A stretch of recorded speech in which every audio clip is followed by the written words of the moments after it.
नमस्कार मित्रांनो, स्वागत आहे तुमचं जॉब गुरु या आपल्या यूट्यूब चॅनलवर. मित्रांनो, अजून एक सरळ सेवेची परमनंट पदांची जाहिरात प्रसिद्ध होणार आहे सेंट्रल गव्हर्नमेंटची, जी की मित्रांनो स्टाफ सिलेक्शन कमिशनमार्फत. पदाचं नाव असणार आहे मल्टीटास्किंग स्टाफ आणि मित्रांनो हवालदार CBIC आणि CBN एक्झामिनेशन 2024. तर मित्रांनो ही जाहिरात कधी येणार आहे? 7 मे 2024ला. म्हणजे मित्रांनो येत्या 2 दिवसामध्ये ही जाहिरात येऊ शकते. ही कशावरून सांगतोय तुम्हाला, तर staff selection commission tentative calendar आलेलं आहे मित्रांनो एक्झामिनेशन फॉर द इयर 2024 आणि 25चं. तर या कॅलेंडरनुसार मित्रांनो आत्तापर्यंत आपण पाहिलं असेल मागची जाहिरात जी प्रसिद्ध झाली होती एप्रिल महिन्यामध्ये मित्रांनो, combined higher secondary 10+2 level examination, अजूनही याचे अर्ज सुरू आहेत मित्रांनो. तर 12वी पासची ही CHSLची जाहिरात आलेली होती मित्रांनो. तर आता त्याच्यानंतरची पुढची जाहिरात तुमची येणार आहे ती म्हणजे MTS मल्टीटास्किंग स्टाफ आणि हवालदार पदाची. मल्टीटास्किंग स्टाफसाठी मित्रांनो तुम्ही नॉन टेक्निकलचं पद आहे यासाठी नक्की अप्लाय करू शकतात. मेमध्ये जाहिरात येणार आहे. 7 मेची डेट त्यांनी दिलेली आहे, परंतु मित्रांनो त्या डेटला जाहिरात येत नाही. आपण पाहिलं असेल मागची 10+2ची ही मागची जाहिरात जी आलेली आहे 3712 पदांची, 12वी पासची LDC असेल, GSAची असेल, ती देखील 2 तारखेला आली नव्हती मित्रांनो, परंतु एप्रिलमध्येच आली होती. तशीच मित्रांनो ही मेमध्ये जाहिरात येईल. जरी 7 तारीख दिलेली असेल, 7 तारखेला आली तर चांगलीच गोष्ट आहे, परंतु मेमध्ये मित्रांनो ही कधी येईल म्हणजे 7 तारीख आहे, 7 तारखेनंतर एक 3-4 दिवस त्यांना लागतात मित्रांनो जाहिरात प्रसिद्ध करायला. कॅलेंडरनुसार जाहिरात येत नाही, परंतु मेमध्ये 100% ही जाहिरात येणार मित्रांनो. याचं ॲप्लिकेशन जूनपर्यंत चालू राहणार. त्यानंतर तुमच्या परीक्षा जुलै आणि ऑगस्ट 2024मध्ये मित्रांनो घेतल्या जाणार आहेत याच्या MTSच्या आणि हवालदारच्या. तर आता बघा मित्रांनो, आपण 2023मध्ये जी जाहिरात आलेली होती त्यानुसार किती पदं होती, काय काय ह्या पदाबद्दल परीक्षा कशी होते, मराठीमध्ये परीक्षा असते का, सविस्तर माहिती सिलेबस वगैरे पाहणार आहोत आपण. तर पहा MTS जे पद आहे मित्रांनो, जे की 7व्या वेतन आयोगानुसार तुम्हाला पद याचा पेमेंट असतो मित्रांनो. ग्रुप C गट क ची पोस्ट आहे, जी की मित्रांनो विविध गव्हर्नमेंट ऑफ इंडियाचे जे ऑफिसेस आहेत त्या ठिकाणी तुमचं पोस्टिंग असतं ऑल इंडियामध्ये. त्यानंतर हवालदारची जी पोस्ट आहे मित्रांनो ती जी पोस्ट असते नॉन मिनिस्ट्रियलचं आहे, ग्रुप Cचीच पोस्ट आहे, परंतु मित्रांनो सेंट्रल ब्युरो ऑफ नार्कोटिक्स, त्यानंतर under department of revenue, ministry of finance या ठिकाणी मित्रांनो पोस्टिंग असतं. मागच्या वेळेस जागा किती आल्या होत्या पहा, टेंटेटिव्ह जागा, ज्यामध्ये मित्रांनो MTSसाठी 1198 जागा आल्या होत्या आणि हवालदारसाठी 360 जागा आल्या होत्या मित्रांनो. तर यावेळेस मित्रांनो वॅकेन्सी वाढण्याचे चान्सेस आहेत. यावेळेस जास्त वॅकेन्सी या ठिकाणी येऊ शकतात, कारण की मागच्या वेळेस कमी वॅकेन्सी निघालेल्या होत्या. यावेळेस मित्रांनो जास्त वॅकेन्सी असू शकतात. आणि आपण पाहिलं असेल CHSLची 10+2ची जी जाहिरात आली आहे त्याच्यामध्येही मागच्या वेळेस कमी जागा होत्या, परंतु यावेळेस 3712 प्लस वॅकेन्सी या ठिकाणी निघालेली आहेत. तर या पदासाठी मित्रांनो पात्रता काय असते अगोदर आपण बघूयात. तर बघा, तुम्ही फक्त 10वी पास असाल मित्रांनो तर इथे अप्लाय करू शकतात या पदांसाठी. 10वी पासवरती ही पोस्ट भरली जाते. फक्त हवालदारसाठी मित्रांनो हाईट वगैरे लागेल, तेही तुम्हाला व्हिडिओच्या शेवटी सांगतो. आता मग अर्ज करताना तुमचं वय वगैरे किती असतं, तर बघा याच्यामध्ये मित्रांनो MTS हवालदार हे जे पद आहे CBN डिपार्टमेंट ऑफ रेव्हेन्यूमध्ये जर भरलं जात असेल तर 18 ते 25 आहे. आणि मित्रांनो 18 ते 27 जे आहे या ठिकाणी पहा हवालदार in department of revenue few post in of MTS, तर 18 ते 27, 18 ते 25 असं वेगवेगळ्या डिपार्टमेंटसाठी वयोमर्यादा आहे.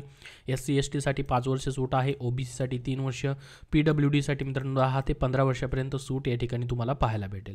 आता याच्यासाठी मित्रांनो तुमचं ॲप्लिकेशन फीज किती ठेवण्यात आलेली आहे तेही आपण पाहूयात, जेणेकरून तुम्हाला सर्वांना इथं ॲप्लिकेशन करता येणार आहे मित्रांनो. ॲप्लिकेशन फीज एकदम कमी ठेवण्यात येते, ज्यामध्ये तुम्ही जर ओपन OBC कॅन्डिडेट असाल तर फक्त 100 रुपये फीस तुम्हाला असणार आहे.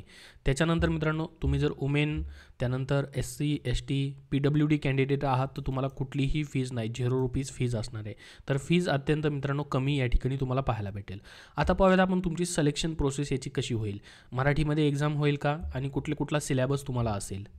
तर बघा, तुम्ही मराठीमधून मित्रांनो याची एक्झाम देऊ शकतात आणि याची MTSसाठी एकच एक्झाम होणार आहे तुमची. तर तुम्हाला इथं लँग्वेज सिलेक्ट करायचं ऑप्शन असणार आहे. रिजनल लँग्वेजमध्ये मित्रांनो तुम्ही एक्झाम देऊ इच्छिता तर तुम्हाला मराठी सिलेक्ट करण्याचं ऑप्शन असणार आहे. ही तुमच्यासाठी खूप चांगली गोष्ट असणार आहे मित्रांनो. तर पहा कशी परीक्षा होईल तुमची. जसं की मित्रांनो सेशन 1 आणि सेशन 2 असणार आहेत तुमची, म्हणजे एकच पेपर आहे परंतु त्याच्यामध्ये वेगवेगळे सेशन आहेत. तर याच्यामध्ये पहा न्यूमेरिकल अँड मॅथमॅटिकल ॲबिलिटी, ते याच्यामध्ये तुम्हाला 20 प्रश्न 60 मार्काला असतील. रिझनिंग ॲबिलिटी आणि प्रॉब्लेम सॉल्व्हिंग 20 प्रश्न 60 मार्काला. याच्यासाठी तुम्हाला 45 मिनिटाचा वेळ असेल मित्रांनो. सेशन 2 मध्ये जनरल अवेअरनेस आणि इंग्लिश लँग्वेज असेल. याच्यासाठी 25 प्रश्न 75 मार्क असे मिळून या ठिकाणी तुमचे हे 2 सेशन्स मित्रांनो 45 मिनिटाचे होतील, जे की कॉम्प्युटर बेस असणार आहेत. याच्यामध्ये मित्रांनो तुम्हाला मराठीमध्ये एक्झाम याची देता येणार आहे. तुम्ही मराठी लँग्वेज फॉर्म भरताना सिलेक्ट करू शकता. आणि मित्रांनो त्याच्यामध्ये तुम्हाला निगेटिव्ह मार्किंग देखील असणार आहे. रॉंग आन्सरसाठी देर विल बी या ठिकाणी म्हटलेलं आहे की पहा याच्यामध्ये मित्रांनो जसं की there will be no negative marking in session 1. Session 1मध्ये नाही, in session 2 there will be negative marking of 1 mark of each wrong answer. Candidate are there for advise to keep this mind. याच्यामध्ये session 2मध्ये फक्त negative marking आहे तुम्हाला. ही अजून एक तुम्हाला या ठिकाणी चांगली गोष्ट आहे. सेशन 1मध्ये मित्रांनो निगेटिव्ह मार्किंग नाही, सेशन 2मध्ये निगेटिव्ह मार्किंग तुम्हाला पाहायला भेटेल. तर ही झाली मित्रांनो. आणि मराठीमध्ये तुम्हाला सर्व प्रश्न असतील. आता इंडक्टिव्ह सिलॅबस याचा डायरेक्ट पूर्ण सिलॅबस काय असेल तर आत्तापासूनच तुम्ही याची तयारी करू शकतात, कारण की मेमध्ये याची जाहिरात म्हणजे या महिन्यामध्ये जाहिरात येणारच आहे. 2 दिवसानंतर किंवा 3 दिवसानंतर जाहिरात येईल. जून जुलैमध्ये परीक्षा होणार आहे तुमची. तर यानुसार तुम्हाला मराठीमधून अभ्यास करायचा मित्रांनो.